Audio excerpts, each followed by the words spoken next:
Greetings, YouTubers, from the dank basement. This is Paul Shellbetter, your wicked Uncle Squinty, today reviewing a classic English floral snuff.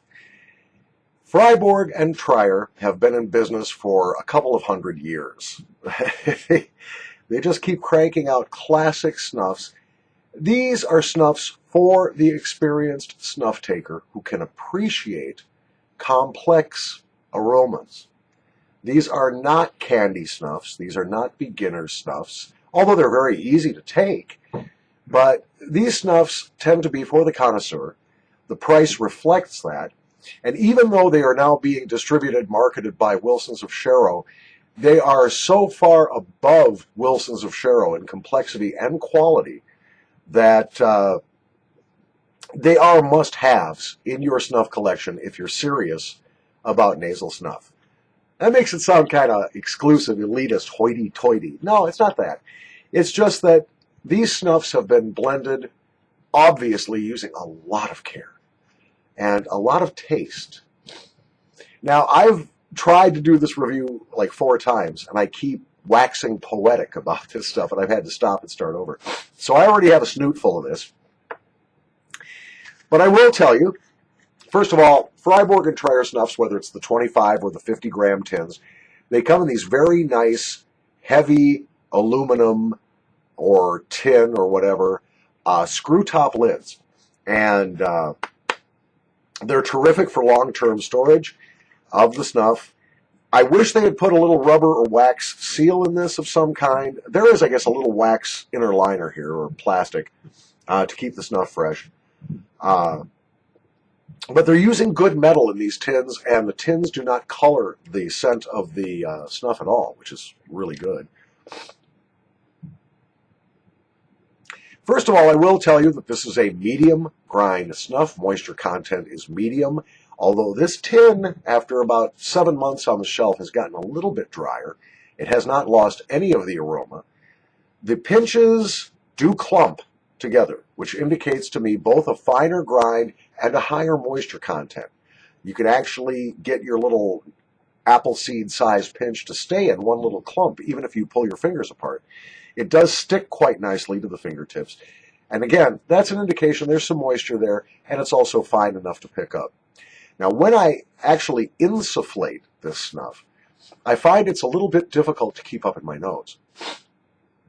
And I don't know why. It might just be my nose this morning, maybe.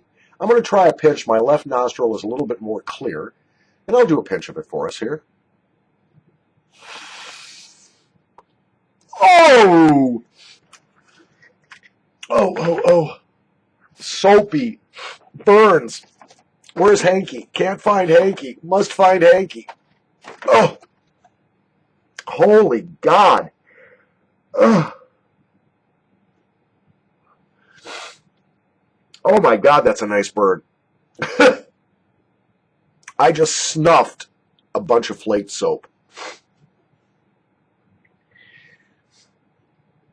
And then 2 seconds later, the soap, the burn, they vanish. And what you're left with is this amazing blend of floral scents. Real strong. I think it's gardenia. And some rose, some carnation in there, I think. Maybe a little lavender. I'm sure it's the lavender that I first smelled, because my overwhelming impression was ivory soap, which is a lavender scented soap. Oh, wow. Nicotine on this sucker kicks. On a scale of 1 to 5, at least to my perception, on a scale of 1 to 5, where 1 is and 5 is, you better sit down. This is a 4 in the nicotine department. As I said, the burn subsides very, very quickly, but that floral is going to stay around for a while. This is an elegant snuff. Now, of the 3 main classes of snuff, aromatics, traditionals, or medicateds, I tend to use traditionals more. These are scents like Elmo's Reserve, for instance, or Viking Dark, Viking Blonde, any of the Kendall Browns. I tend to do that kind of snuff more. Or candy snuffs, you know, the chocolates, the mints, the fruit flavors. And I also like the Indian complex aromatics. The Anarkali, for instance, from Six Photo, which is basically a rose snuff. I like that. But I don't do florals all that often. And when I do, I want a good floral. I recently had, I think it was S&G bouquet, and I thought it was horrible.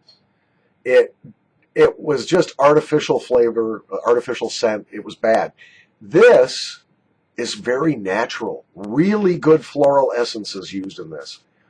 I mean, really good. They're obviously using very high quality components to blend this snuff.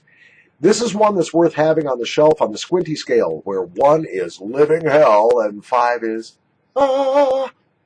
This is a 4. Probably higher if you like florals or aromatics. It's one you should have if you're serious about snuff collecting and snuff taking. The Freiburg and Trayer Bordeaux is one you should have on your shelf. Nice container, brilliant quality snuff, relatively easy to take up into the nose, stays there. The drip does not burn at all. It's very pleasant. It's almost non-existent. It does clog a little bit, but that may be because the snuff is fairly finely ground.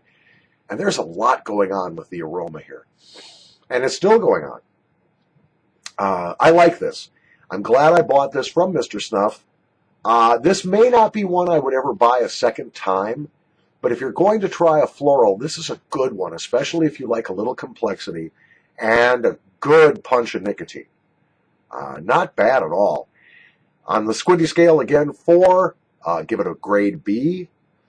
Doesn't quite make it A, but I'm picky. From the dank basement here in southeastern Minnesota, where it is colder than a well digger's ass, this is your Uncle Squinty. Thanks for watching.